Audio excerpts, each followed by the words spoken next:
નમસ્કાર વિદ્યાર્થી મિત્રો, આજની આ સેશનમાં આપનું સ્વાગત છે। તો આજે આપણે ધોરણ 10 વિષય વિજ્ઞાનમાં આપણું પર્યાવરણ ચેપ્ટરનું રિવિઝન કરવાના છે, જે 10 માર્ક્સનું બોર્ડમાં જનરલ વિકલ્પ સાથે પૂછવાનું છે। તો આ ચેપ્ટરમાં આપણે કેટલાક આઈએમપી પ્રશ્નો જોવાના છે, જે વિભાગ ડીમાં, અને કેટલાક નાના પ્રશ્નો જે છે વિભાગ બીમાં પૂછવાના છે। એ તમામ પ્રશ્નોની ચર્ચા આપણે આજે કરવાના છીએ, બરાબર। તો શરૂઆત કરીએ। સૌથી પહેલો પ્રશ્ન છે આપણો કે નિવસન તંત્ર એટલે શું, તેના ઘટકો જણાવો। તો દરેક જણને થોડો ઘણો તો ખ્યાલ જ હશે। તો ઘણી વખત આપણને 1 માર્ક્સમાં નિવસન તંત્રની વ્યાખ્યા પણ પૂછતા હોય છે, બરાબર। 2022માં વ્યાખ્યાની પૂછાયેલી છે કે બધા જ સજીવો અને તેમની સાથે સંકળાયેલ ભૌતિક પરિબળો અથવા તો પર્યાવરણ વચ્ચેની આંતરક્રિયાથી બનતા તંત્રને નિવસન તંત્ર કહે છે। તો આ વ્યાખ્યા 2022માં પૂછાઈ ગયેલી છે। અને આ જે બધા સજીવો છે એમાં સૂક્ષ્મજીવો, વનસ્પતિઓ અને માનવ સહિતના પ્રાણીઓનો સમાવેશ થાય છે। તો આ વ્યાખ્યા તમારે યાદ રાખવાની છે। 1 માર્ક્સમાં પૂછી શકે છે અને 4 માર્ક્સના આખો પ્રશ્ન પણ પૂછી શકે છે। નિવસન તંત્ર એટલે શું, તેના ઘટકો જણાવો, એ રીતના 4 માર્ક્સના પ્રશ્નો પણ પૂછી શકે છે। તો હવે એના ઘટકો વિશે ચર્ચા કરીએ। તો ઘટકો વિશે તમને બધાને ખ્યાલ જ હશે। તો નિવસન તંત્રના ઘટકો 2 પ્રકારના છે, એક તો અજૈવિક ઘટકો અને બીજા છે જૈવિક ઘટકો, બરાબર। તો શરૂઆત કરીએ અજૈવિક ઘટકોથી। તો નિવસન તંત્રના બધા જ નિર્જીવ ઘટકો અજૈવિક ઘટકોમાં સમાવેશ થાય છે, બરાબર। જે પણ નિર્જીવ ઘટકો જે છે એનો અજૈવિક ઘટકોમાં સમાવેશ થાય છે। અને અજૈવિક ઘટકોમાં કોનો સમાવેશ થશે, તો તાપમાન છે, વરસાદ છે, ભેજ છે, પ્રકાશ, ખનિજ દ્રવ્યો વગેરેનો સમાવેશ થાય છે। ત્યારબાદ છે જૈવિક ઘટકો। તો જૈવિક ઘટકો કોણ આવશે, નિવસન તંત્રના બધા જ સજીવોનો, જે પણ સજીવો જે છે, બરાબર, એ બધા જ સજીવોનો જૈવિક ઘટકોમાં સમાવેશ થાય છે। દાખલા તરીકે અહીંયા આપણે જોઈ શકીએ છીએ વાઘ છે, વૃક્ષ છે, પછી અમુક જે પ્રાણીઓ છે, એ તમામ પ્રકારના જે સજીવો જે છે એ જૈવિક ઘટકોમાં સમાવેશ થાય છે, બરાબર। તો હવે આ જે સજીવો છે તેમની ખોરાક મેળવવાની પદ્ધતિને આધારે 3 ભાગમાં વહેંચવામાં આવે છે।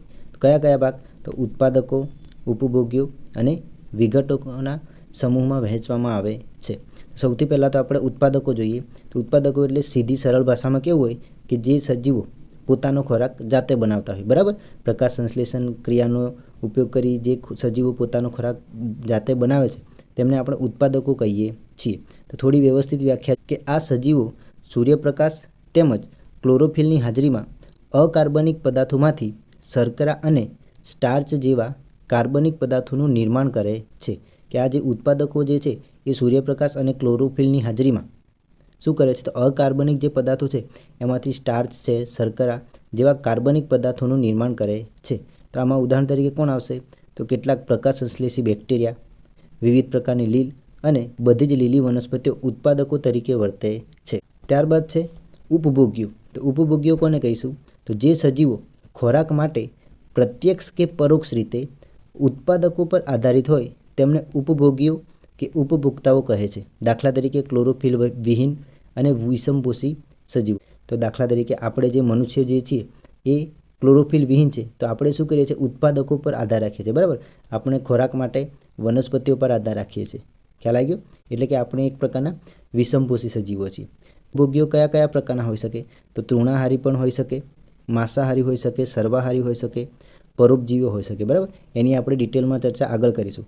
તો વિઘટકો વિશે જોઈએ, અને આની વ્યાખ્યા માર્ચ 2023માં પૂછાઈ ગયેલી છે। તો વિઘટકો કોને કહીશું, તો જટિલ કાર્બનિક પદાર્થોનું સરળ અકાર્બનિક પદાર્થોમાં વિઘટન કરતા સજીવોને વિઘટકો કહે છે, બરાબર। ઉદાહરણ તરીકે કેટલાક બેક્ટેરિયા અને ફૂગ મૃતજૈવ અવશેષો અને સજીવોના ઉત્સર્ગ દ્રવ્યોનું વિઘટન કરે છે। તો આ બેક્ટેરિયા છે, વિઘટકો છે, એ શું કરે છે, તો મૃતજૈવ અવશેષો છે, સજીવો છે, એના ઉત્સર્ગ દ્રવ્યોનું શું કરે છે, વિઘટન કરે છે। ત્યારબાદ આપણે આગળ ચર્ચા કરી ઉપભોગી સજીવો કયા કયા હોય, તો તૃણાહારી, માંસાહારી, સર્વાહારી, પરોપજીવીઓ। તો એ તૃણાહારીઓ કોને કહીશું, એના વિશે થોડી માહિતી લઈ લઈએ, બરાબર, ફટાફટ।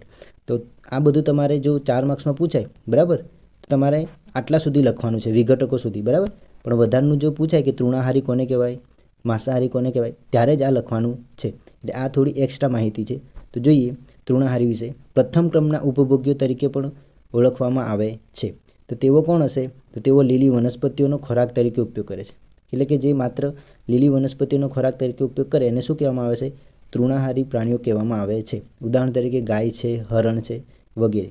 ત્યારબાદ માંસાહારી, તો દરેક જણને ખબર હશે અન્ય પ્રાણીઓનું ભક્ષણ કરી ખોરાક મેળવે છે તેને શું કહેવામાં આવે છે? માંસાહારી પ્રાણીઓ કહેવામાં આવે છે. ઉદાહરણ તરીકે તમને બધાને જ ખ્યાલ હશે, વાઘ છે, સિંહ છે, બીજા પણ ઉદાહરણ તરીકે તમે લઈ શકો છો. ત્યારબાદ જોઈએ સર્વાહારી સજીવો. આવા જે પ્રાણી છે એ શું કરશે? વનસ્પતિ અને પ્રાણી બંનેનો ખોરાક તરીકે ઉપયોગ કરે છે. દાખલા તરીકે મનુષ્ય અને વંદો. ત્યારબાદ જોઈએ પરોપજીવીઓ. તો પરોપજીવીઓ શું કરે છે કે તેઓ યજમાન સજીવમાંથી પ્રવાહી પોષક દ્રવ્યોનું સીધું શોષણ કરે છે. બરાબર, તો તેઓ યજમાન સજીવ છે, કોઈ વૃક્ષ છે, બરાબર, અથવા તો કોઈ પ્રાણીમાં એ વસવાટ કરશે. બરાબર, તો ઉદાહરણ તરીકે પ્લાઝ્મોડિયમ, યકૃત કૃમિ, અમરવેલ. તો આ થઈ ગઈ આપણી નિવસન તંત્ર અને તેના ઘટકો વિશેની ચર્ચા. તો એના પછીનો પ્રશ્ન જોઈએ. મોસ્ટ એમપી પ્રશ્ન છે જે દરેક વખતે આપણને એક્ઝામમાં પૂછાતો હોય છે. તો જોઈએ પ્રશ્ન કે ઓઝોન કેવી રીતે નિર્માણ પામે છે? ઓઝોન સ્તરની અગત્ય જણાવો. તો સૌથી પહેલાં તો ઇન્ટ્રોડક્શન લખવાનું છે તમારે કે ઓઝોન સ્તર વાતાવરણના ઉપલા સ્તર સ્ટ્રેટોસ્ફિયરમાં આવેલું છે. તો ઓઝોન સ્તર કઈ રીતના બને છે?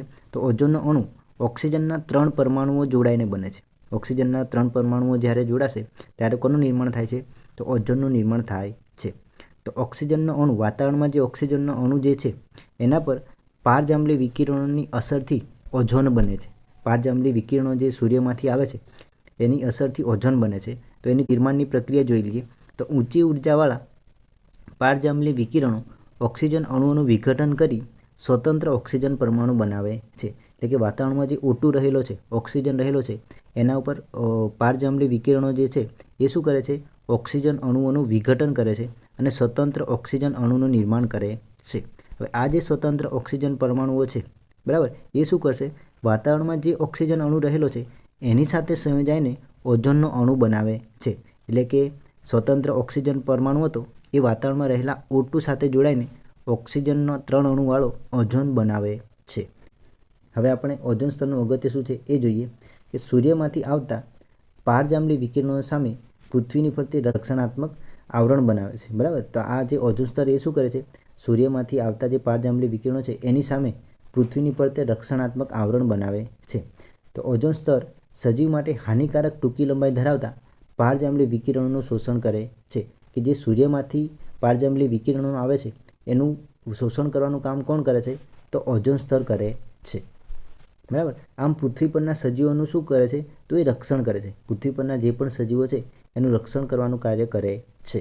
તો ઘણી વખત આપણને એ પ્રમાણેનો પ્રશ્ન પણ પૂછાતો હોય કે પારજાંબલી કિરણો છે એ સજીવ માટે કઈ રીતના હાનિકારક છે? તો એના કારણે માનવમાં ત્વચાનું કેન્સર અને આની સિવાય આંખમાં મોતિયાનું બીમારી પણ આવી શકે છે. તો આની સામે રક્ષણ આપવાનું કાર્ય કોણ કરે છે? તો ઓઝોન સ્તર કરે છે. હવે આ જે ઓઝોન સ્તરનું વિઘટન થાય છે, બરાબર, તો એના માટે જવાબદાર રસાયણો કયા છે? તો આ પણ ઘણી વખત શોર્ટ ક્વેશ્ચનમાં પૂછાતો હોય તો ક્લોરોફ્લોરોકાર્બન એટલે કે CFCS, પછી હાઇડ્રોફ્લ્યુરોકાર્બન્સ અને નાઇટ્રોજન ઓક્સાઇડ જે ઓઝોન સ્તરના વિઘટન માટે ખૂબ જ જવાબદાર રસાયણો છે. બરાબર, અને આ બધા જે રસાયણો છે એ ક્યાંથી ઉદ્ભવે છે? તો ફાયર સેફ્ટી માટે જે આપણે એક્સટિંગ્યુશર વાપરે છે, બરાબર, એમાંથી. ત્યારબાદ એર કન્ડિશનર, ફ્રીજ છે, એ વગેરેમાંથી આ બધા રસાયણો ઉત્પન્ન થતા હોય છે જે ઓઝોન સ્તરના વિઘટન માટે જવાબદાર છે. ત્યારબાદ જોઈએ આપણે કચરા વિશે. બરાબર, તો નકામા કચરાના પ્રકારોનો એ પ્રમાણેનો પણ પ્રશ્ન પૂછાય છે. ઘણી વખત 4 માર્ક્સમાં પણ પૂછાઈ શકે છે. તો જોઈએ અનૈચ્છિક બિનઉપયોગી વધારાની વસ્તુ કે ઘરગથ્થુ નકામી ચીજ વસ્તુઓને કચરો કહીએ છીએ. કે આપણા રોજબરોજના જીવનમાં આપણી આજુબાજુ, આપણા ઘરમાં જે અનૈચ્છિક ઘરગથ્થુ નકામી ચીજ વસ્તુઓ જે છે જેનો આપણે કોઈપણ પ્રકારનો ઉપયોગ કરતા નથી એને શું કહીએ છીએ? આપણે કચરો કહીએ છીએ. તો કચરાના સ્વરૂપના આધારે તેને 2 પ્રકારમાં વર્ગીકૃત કરવામાં આવે છે. બરાબર, તો એનું સ્વરૂપ કયું છે? ઘન સ્વરૂપ છે કે પ્રવાહી સ્વરૂપ? એ પ્રમાણે ઘન કચરો અને પ્રવાહી કચરો એમ 2 પ્રકારે વર્ગીકૃત કરવામાં આવે છે. તો ઘન કચરા વિશે જોઈએ થોડું. તો રસોડાના કચરામાં શાકભાજી, ફળ, છાલ, હાડકાં વગેરે, આ ઉપરાંત ધાતુ કચરો, કાચ, પ્લાસ્ટિક, પોલિથીનનો પણ ઘન કચરામાં સમાવેશ થાય છે. ત્યારબાદ પ્રવાહી કચરા વિશે જોઈએ. તો ઘન કચરાની સરખામણીએ પ્રવાહી કચરાનું વ્યવસ્થાપન અને તેની હેરફેર સરળતાથી થાય છે. ઘન કચરાનું જે વ્યવસ્થાપન છે એની સરખામણીએ પ્રવાહી કચરાનું આપણે વ્યવસ્થાપન સરળતાથી કરી શકીએ છીએ. ત્યારબાદ એના બીજા 2 પ્રકાર છે વિઘટનના આધારે. બરાબર, તો જોઈએ વિઘટનના આધારે કચરાના 2 પ્રકાર પાડવામાં આવે છે. પહેલું છે જૈવ વિઘટનીય કચરો.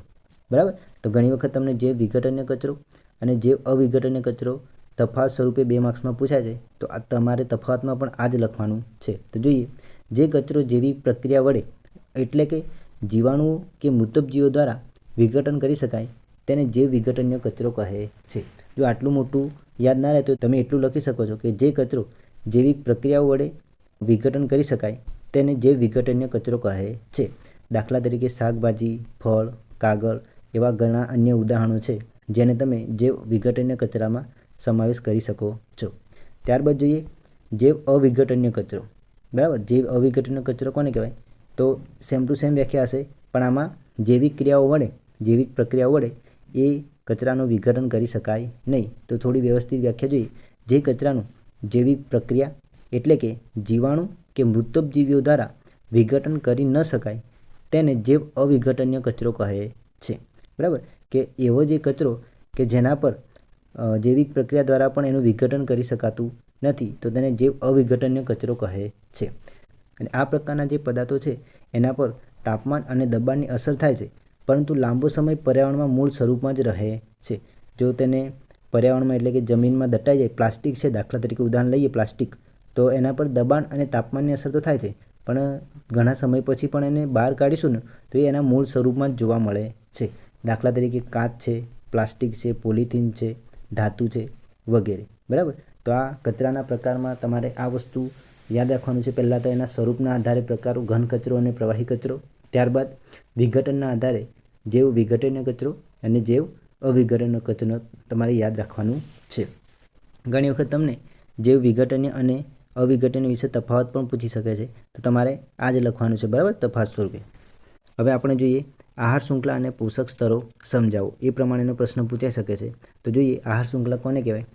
તો નિવસન તંત્રના સજીવો તેમની ખોરાક જરૂરિયાત માટે પરસ્પર એકબીજા પર આધાર રાખે છે.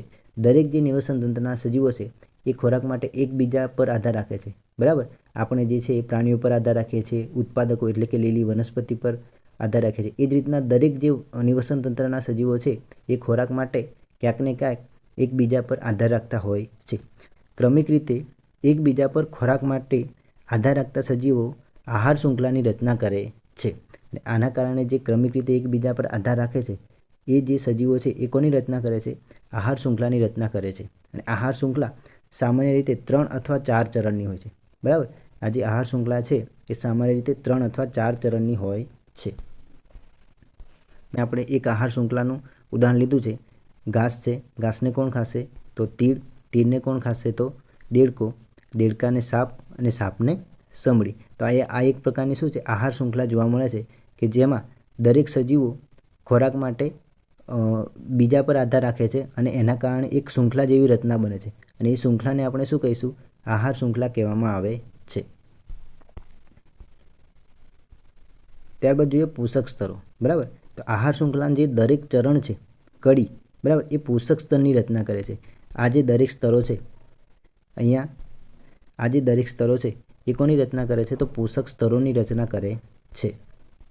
તો જોઈએ ફરી એક વખત, આહાર શૃંખલાના દરેક ચરણ કે કડી પોષક સ્તરની રચના કરે છે. બરાબર. હવે એ પોષક સ્તરોમાં કયા કયા સજીવોનો સમાવેશ થશે? તો જોઈએ ઉત્પાદકો પ્રથમ પોષક સ્તરે હોય છે. જે પણ સ્વયંપોષી અથવા તો ઉત્પાદકો જે છે એ પ્રથમ પોષક સ્તરે હોય છે. તેઓ પ્રકાશ સંશ્લેષણ ક્રિયા દ્વારા સૌર ઉર્જાનું શોષણ કરી તેનું ખોરાક સ્વરૂપે રાસાયણિક ઉર્જામાં રૂપાંતર કરે છે. તો પ્રથમ પોષક સ્તરે કોણ હોય છે? તો ઉત્પાદકો હોય છે. અને તેઓ શું કરે છે? પ્રકાશ સંશ્લેષણ ક્રિયા દ્વારા સૌર ઉર્જાનું શોષણ કરી તેનું ખોરાક સ્વરૂપે રાસાયણિક ઉર્જામાં રૂપાંતર કરે છે. ત્યારબાદ જોઈએ ઉપભોગ્યો ખોરાક સ્વરૂપે અન્ય સજીવમાંથી ઉર્જા મેળવે છે. આ જે ઉપભોગ્યો છે એ ખોરાક સ્વરૂપે અન્ય સજીવમાંથી ઉર્જા મેળવે છે. દાખલા તરીકે મનુષ્યની વાત કરીએ તો આપણે વનસ્પતિને ખાઈને આપણે એમાંથી ઉર્જા મેળવીએ છીએ. બરાબર. એટલે આપણે એક પ્રકારના ઉપભોગ્યો થઈ ગયા. ત્યારબાદ જોઈએ તૃણાહારી અથવા પ્રાથમિક ઉપભોગી. તૃણાહારી જે છે એને આપણે પ્રાથમિક ઉપભોગ્યો તરીકે પણ ઓળખીએ છીએ, જે દ્વિતીય પોષક સ્તર પર હોય છે. કયા પોષક સ્તર ઉપર? દ્વિતીય પોષક સ્તર પર હોય છે. ત્યારબાદ નાના માંસાહારી અથવા દ્વિતીય ઉપભોગીઓ તૃતીય પોષક સ્તર. દ્વિતીય ઉપભોગીઓ જે છે એ તૃતીય પોષક સ્તર અને મોટા માંસાહારીઓ અથવા તૃતીય ઉપભોગીઓ ચોથા પોષક સ્તરનું નિર્માણ કરે છે. અહીંયા એક આકૃતિ આપેલી છે આપણે, તો એના પરથી જોઈએ તો ઉત્પાદકો જે પ્રથમ પોષક સ્તરે હોય છે ત્યારબાદ દ્વિતીય પોષક સ્તરે કોણ હોય છે? તો પ્રાથમિક ઉપભોગ્યો એટલે કે તૃણાહારીઓ. ત્યારબાદ દ્વિતીય ઉપભોગ્યો જે નાના માંસાહારીઓ છે એ તૃતીય પોષક સ્તરે હોય છે, અને મોટા માંસાહારી હોય છે જે તૃતીય ઉપભોગ્યો તરીકે ઓળખાય છે, જે ચોથા સ્તરની રચના કરે છે. તો આ પ્રમાણે તમે આકૃતિ દોરીને પણ પોષક સ્તરોને સમજાવી શકો છો. એના પછીનો પ્રશ્ન જોઈએ, આહાર જાળ એટલે શું? બરાબર, ઘણી વખત આપણને ટૂંકનો જ લખો આહાર જાળ વિશે એવા પ્રશ્ન પૂછાઈ શકે. તો જોઈએ તો સજીવો તેમની ખોરાકની જરૂરિયાત માટે એકબીજા પર આધારિત હોય છે. બરાબર, કોઈ દરેક સજીવ જે છે એ ખોરાકની જરૂરિયાત માટે એકબીજા પર આધાર રાખતા હોય છે અને આહાર શૃંખલા બનાવે છે. વિવિધ નિવસન તંત્રો પૈકી દરેક નિવસન તંત્ર આગવી આહાર શૃંખલા ધરાવે છે. ઘણા બધા પ્રકારના આપણે નિવસન તંત્ર તમે જોયા હશે, જે માછલીઘર છે, પછી જલજ નિવસન તંત્ર, સ્થલજ નિવસન તંત્ર. બરાબર, એ બધા જના નિવસન તંત્ર આગવી આહાર શૃંખલા ધરાવે છે. હવે કુદરતમાં જે પ્રાણીઓ છે એના આહાર સંબંધો સીધી શૃંખલા સ્વરૂપે સમજાવી શકાતા નથી. દરેક પ્રાણીઓ જે છે એની દરેક પ્રાણીની આહાર શૃંખલા સીધી શૃંખલા સ્વરૂપે આપણે સમજાવી શકાતા નથી. વિવિધ આહાર શૃંખલાઓની લંબાઈ તેમજ જટિલતામાં ખૂબ જ ભિન્નતા હોય છે. દરેક જે આહાર શૃંખલાઓ છે એની લંબાઈ તેમજ જટિલતા કેવી હોય છે? ભિન્ન ભિન્ન હોય છે, અલગ અલગ હોય છે. સામાન્ય રીતે પ્રત્યેક સજીવ 2 અથવા વધારે પ્રકારના સજીવોનો આહાર તરીકે ઉપયોગ કરે છે. કોઈ પણ સજીવ જે છે એ 2 અથવા વધારે પ્રકારના સજીવોનો આહાર તરીકે ઉપયોગ કરે છે અને અનેક પ્રકારના સજીવોનો આહાર બને છે. એટલે કે એ પોતે જે છે એ બીજા સજીવોનો પણ અનેકવાર આહાર બને છે. આથી એક સીધી શૃંખલાને સ્થાને સજીવો વચ્ચેના આહાર સંબંધો શાખાયુક્ત હોય છે. એટલે સીધી શૃંખલાના સ્થાને એ જે સજીવ વચ્ચેના આહાર સંબંધો છે એ કેવા હોય છે? શાખાયુક્ત બને છે. આમ આહાર શૃંખલાઓની શાખાયુક્ત એક જાળી રચના બને છે, તેને આહાર જાળ કહેવામાં આવે છે. બરાબર, તો આહાર જાળ વિશે તમે આટલું લખી શકો છો. તો અહીંયા આપણને એક આહાર જાળ વિશેનું ચિત્ર આપેલું છે, જે પાઠ્યપુસ્તકમાં પણ તમે જોયું હશે. બરાબર, જો તમને પરીક્ષામાં દોરવાનું થાય તો તમે આની જગ્યાએ, ચિત્રની જગ્યાએ નામ લખીને પણ સરળતાથી આહાર જાળ વિશે સમજાવી શકો છો. બરાબર, જો વિડીયો ગમે તો ચેનલને સબસ્ક્રાઈબ કરો, વિડીયોને લાઇક કરો અને તમારા મિત્રો સુધી જરૂર પહોંચાડજો.